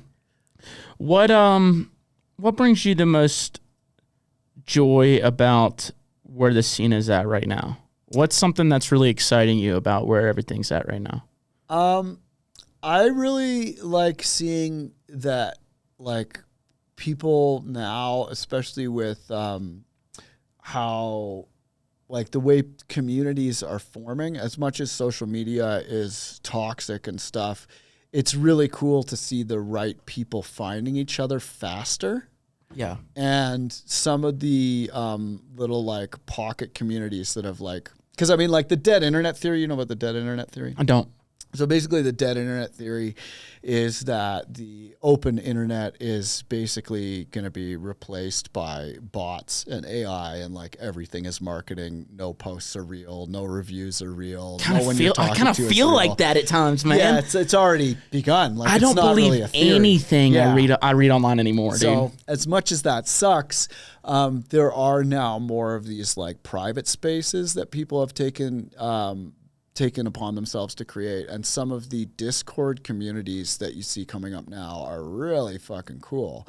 And if you can find the people to connect and get into those communities, having like a curated community where people are like, you know, like it's not some social media company deciding who belongs or not. It's like people in their community are like, they're in charge, and like seeing people be in charge of their own spaces more and taking more time and energy into curating their communities is really great. And you know, a lot of what's going on in those communities is really interesting. Patreon has been very cool, like seeing, because before Patreon, it was like, if you didn't build your own infrastructure for that, like your fans, there'd be all these fans that want to support you and just had no way to support you, you know. And now, you know, there are people that, like some of the Patreons that are popping off. I'm like, that's a thing, you know. And like, there are people making crazy money doing ridiculous, silly things. Like, they're like, I don't know if you know that. Did you know Look Mum No Computer? So he's this dude out of England who's like, kind of like DIY punk rock electronics maker, and he like, you know, makes modular synths and stuff, and he like made a Eurorack synthesizer module that was a flamethrower that would like shoot fire out of a synthesizer, and he made an organ out of like hundreds of circuit bent Furbies. That's amazing. And yeah, it's just like shit like that. Like that would never have happened before. Yeah. But I'm like, I'm a proud supporter of Look Mum No Computer. I helped Fuck pay yeah, for that dude. Furby organ and the flamethrower Eurorack module. That's You know, incredible. so stuff like that, like seeing that is really cool. And then seeing a lot of that kind of like indie tool development is good. Like getting into the development world has been really interesting. And there's some people making some amazing things. And then like, you know, like AI, as much as it's like, you know, gonna eat all of our souls and it'll be fucking, you know, bunkers for the rich and RoboCop for the rest of us in the next couple years. You sure can make some cool stuff with AI. And coding with AI has been really awesome because, like, you know, I didn't know the first thing about coding. I was just complaining about EQ until I learned about ZDF and all that. And then, you know, I was just like, I need a better knowledge set so that I can oversee this. Like, what do I do? And it was like, oh, go take this free Yale course on YouTube, and like, here's this other free course, and blah, blah, blah. And like, I just basically did what it said and got like, you know, a couple years of software education in like a matter of months. Wow. And, you know, and now like I've made probably like 5 or 6 different applications now. Yeah, there you go. There's the Furby organ. That's amazing. Yeah. Yeah. Come on. You want to put Come the on. audio on Yeah, that? so we got to hear this.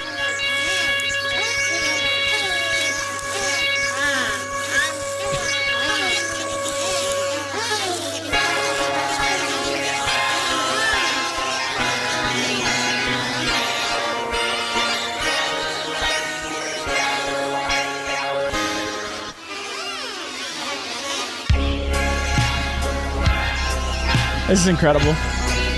I'm a fan of this. Yeah, like, this is just demented. All right, that's enough, Kyle. That's fucking But awesome. yeah, though. he's so big shout outs to Look Mum No Computer. Hell yeah. And then it's, you know, it's really cool to see a lot of these kind of behind the scenes developers able to create their own communities and get support in ways that were simply not possible before, you know. So big shouts out to Patreon, and big shouts out to all the independent creators out there, especially those of you who took a risk and did something weird, because the world needs your weirdness, and Yes. we are here for it. Fuck yeah. I got one more question for you, man. You know, you've been doing this for almost 30 years. And then this might be a really tough question, but I think it's going to be really important for young artists or just anybody starting any career to hear. If you could go back to yourself in 1996 and tell yourself one thing that would help yourself throughout this career, what would you tell yourself? Yeah, I think a lot of the things that I look back at and I'm like, that was a mistake, are not so much failures to dedicate myself to what I was doing, but failures in imagination, in that I was basing my strategies and my vision upon the things that were already there and not the things that could be. And when I first started, there was no Patreon, there was no, the idea of someone playing dubstep for a crowd more than 20 people was like just out of the question, at that point. And things are changing constantly, and things are evolving constantly, and they're growing constantly. And when you're deciding how you want to spend your life, you got to recognize that in 10, 20 years, things are going to be radically fucking different than they are now. And it's not just your job to dedicate yourself to your craft, but it's your job to have the imagination to see what the world will become and to develop a vision for the world that is to come. Because it's not just going to be more of the same, Everything is changing all the time. And, it's your job to be ahead of those changes and to develop a vision for the future, not just a vision for more of the present. Are you telling me the one thing you would tell yourself 30 years ago is to imagine?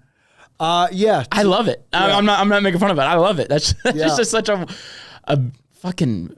And stop being so fucking realistic. It's such an innocent thing to tell yourself too, and that's beautiful. Yeah. You know what I mean? Just imagine. And just to imagine without fear. Because especially if you come from a place where you're not around people who are full-time musicians or creatives who have revolutionized their field, and you're not hanging out with those people, you're hanging out with people who are like punching a clock and alphabetizing insurance forms all day and shit, they're going to give you the kind of advice that people who punch a clock and alphabetize insurance forms give you, and it's going to be like, hey, statistically, it's very unlikely that you'll be successful with this. You need to be realistic, blah, blah, blah, blah, blah. But like, if you're alive, like you already won a race with several million other sperm and you are that champion. It was very statistically unlikely that you would come in first place in Number that one, race, baby. but you did. And here you are. So you've already won a 1 in a million chance race. You said alive, and it made me think about another positive moment from that metal show yesterday. It was that same band when they got all positive. They said, when I die, I won't say I lived, I was alive. And I'm like, damn, that was good. That is good. That's good. That is good. Yeah. So there are a few other things to talk about, though. Let's go, dude. Really quick, I don't know if you knew about this, Mitch. There's sperm racing, like actual sperm racing. Have you heard about this? Can you bet on this? Can I go on fucking DraftKings? I do believe you can bet on it. It's for men's health. It's men's health supporting and yeah, I can pull up a video of it. Dude, sports. Yeah, It helps men's health. I completely forgot to mention this to you. And then I want to hear what you're like. You said there's more to talk about. I'm like, Dylan, let's go, dude. So, dude, okay. We got to hear about sperm racing real quick. Yeah, I thought you might. So this is the video. I'm gonna just start it a little Live. bit in Live. Yeah, Live on ABC. These guys got into a fight. Come on. Come on. Whoops. We are in a simulation. Dude. Is this where people just dress up like sperm? No. They actually ejaculated and they put their sperm in a maze and the object. See that glass? They're weighing maze? in like it's a UFC fight. Yeah. they take their stats and everything, and then the whole point is to put their sperm in a case and see which sperm gets to the egg first. Are there women there that are not being paid? That's what I want to know. Probably not. There's their boyfriends or husbands. Yeah, I think it's like donated eggs, donated sperm that, these guys donated their sperm. Bro, to this put is in a face-off into like the race. like it's fucking martial arts. Like it's the MMA or boxing. I want to see the race though. Yeah, here, let's see if we can Yeah. pull it forward a little bit. Yeah, Here we go. Here we go. That's hilarious. Shut up. This is Come on. Oh, no. Oh, no. All right, dude. I'm That can't be real. I found a new sport I'm into. I just found slap box or power slap the other day. Yeah. That's if you want to do some brain damage quick. Yeah, that's yeah. a good one. I know. I'm sorry, but that was funny, Kyle. Thank you. That's ain't that some shit? Thank you for contributing that. Takes all sorts to make a world, don't it? What were you saying? You're like, there's more shit to talk about? Yeah, there's definitely some more things to talk about. Let's go. I've been so as you may have noticed, I've been kind of quiet on the release front lately. Okay.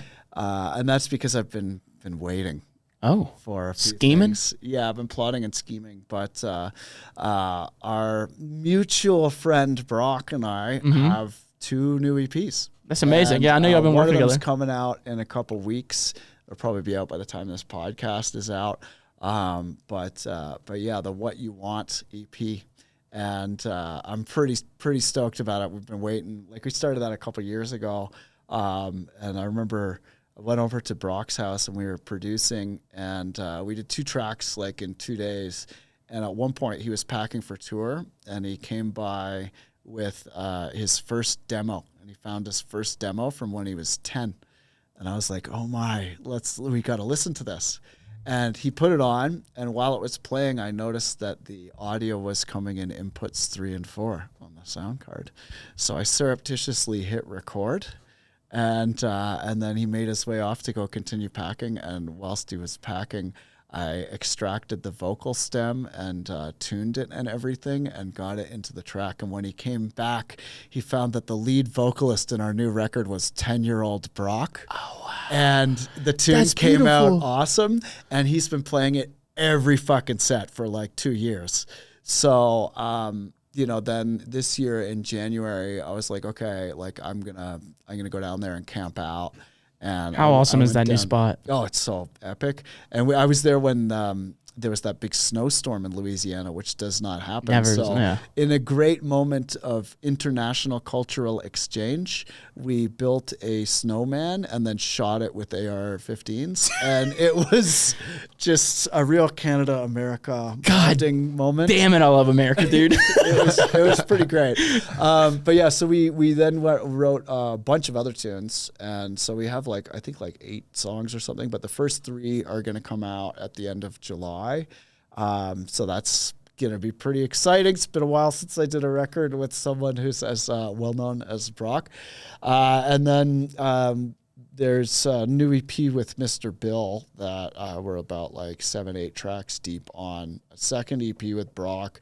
And then I have an official Noisy on Foreign Beggars remix coming out. That's awesome. That should be pretty soon. The Pav's been sitting on that, but if you hear me dropping a remix of Contact, that one's me and Bill. Pav's coming over next week. Official remix of Contact, so that'll be pretty cool. We got Pav coming on the show next week, he's, man. He's the best. He stood us up the other day, though. He did. Shut up! He did. Yeah. Pav is Pav. He did. We're sitting here for 45 minutes. I'm like, Hey, it is he hard coming? work having that much fun all the time. All right? You got to cut the man some slack. But yeah, and then I have another new one with Alanis Morissette as well. So and cool. then about 100 unreleased ill.Gates songs that I'm going to start waterfalling once the big ones drop. So yeah, You're be on the swinging, lookout. huh? Be on the lookout. Yeah, I've been kind of nesting my dragon eggs, and plus I don't know, give me an excuse to not be on social media as much. I fucking loathe it. So just with every fiber of my being detests social media. it's tough, man. but- It is tough. Yeah, what are you gonna do? What are you gonna do? Yeah, right. You know? Yeah. But yeah, so I'm pretty excited for those to drop. So be on the lookout for those. And then I recently turned Producer Dojo into a full-on school with linear courses there's enough linear courses that you can select your courses. And I figured out with my buddy DJ Yon, we figured out how to set up the broadcast so that like each class gets its own day of the week and stuff. And it's like a full on like school. That's awesome. So yeah, I'm pretty stoked about that. And you can check that out at producerdojo.com. But yeah, definitely check that out. There's also lots of free stuff at the Producer Dojo YouTube, and there's free stuff at producerdojo.com too. But if you're thinking maybe you want to make some music, or even you just want to pursue music as a mental health thing, because it does have tremendous benefits for your mental health, go check it out. Fuck yeah. I think I stopped by Brock's house while you were staying over there that first time. Mm-hmm. Yeah. I think I remember that. Yeah, that was super fun, and he's been a real breath of fresh air. It's rare that you encounter people who are having that much fun being successful. You know? Yeah, and he's like, you trying to make music? He's like, oh, I guess. He's just like, let's go fish though. Yeah. Yeah, he has a very healthy approach to things, and I think he'll have great longevity as a result of how much, fun he's having, and not just fun like stuffing powders into your face fun. Like he's actually legitimately doing fun things and having fun. Yeah. I hope it just have as much fun. We can all just strive to have as much fun as Brock. Yes. Yeah. Well, that's not the end of the podcast. I appreciate you telling us all that stuff. But we had a fan question we wanted to get into. Oh, yeah, sure. Before we got into in college, you have anything you wanted to ask Mr. ill.Gates? Yes. You are cursed to poop in a public place once a year, but you get to choose when and where. What is your strategy? What? My strategy would be procrastination. I don't like this question, Kyle. Why not, Mitch? You know I don't like talking about poop. Oh, come on.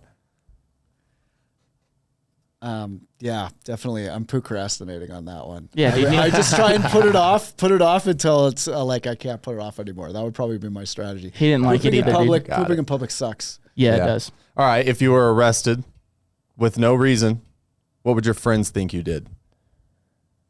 All right, I like that one more. What would my friends think I did? I mean, I would say they would probably assume that I got arrested for, saying something that I shouldn't. At least now. Yeah. I think you can get arrested for wokeness now, so I think they would probably assume that I got arrested for wokeness. I don't think you can. Maybe in Canada, though. Yeah, not so much. Here, not so much. I'd probably get arrested. They'd probably think I got in a fight. I feel one coming. But let's get to the fan question. I feel one coming. I feel one coming. All right. And fan question. Yo, what is up, boys? It is your good friend Dustin, a.k.a. Jesus Spins, calling from Wisconsin. And my big question for you guys is to Mr. ill.Gates. Now, congratulations on the ability to hang out in America a little bit more. And my question for you is, if you had to pick, what is your number one most favorite part about America? Feel free to also mention your least favorite part about America. And Mitch, you can same question for you. You're a patriotic fella. What do you like? What do you love? What do you hate? Let's criticize America. Nah, just kidding. All right, love you. Hope you're doing well. Talk to you soon. Fun question. Okay, that one's super easy.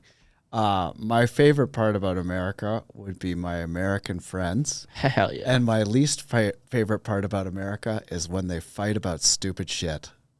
I think my favorite part about America is when they fight about stupid shit. Nah, favorite part about America is just like fuck, man, you can really do anything. As far as like if you have a dream, brother, like we did a podcast with Hershey last week. I was like, she's an international, like she's a lesbian who's an international star as a beatboxer. I was like, that's dope, bro. Yes. That's fucking dope. Whatever. Anyway, Dylan, thank you so much for being here, man. Hey, yeah, my pleasure. Thank you. I just gotta say, man, I love and appreciate everything you've done for this scene, the culture, the community.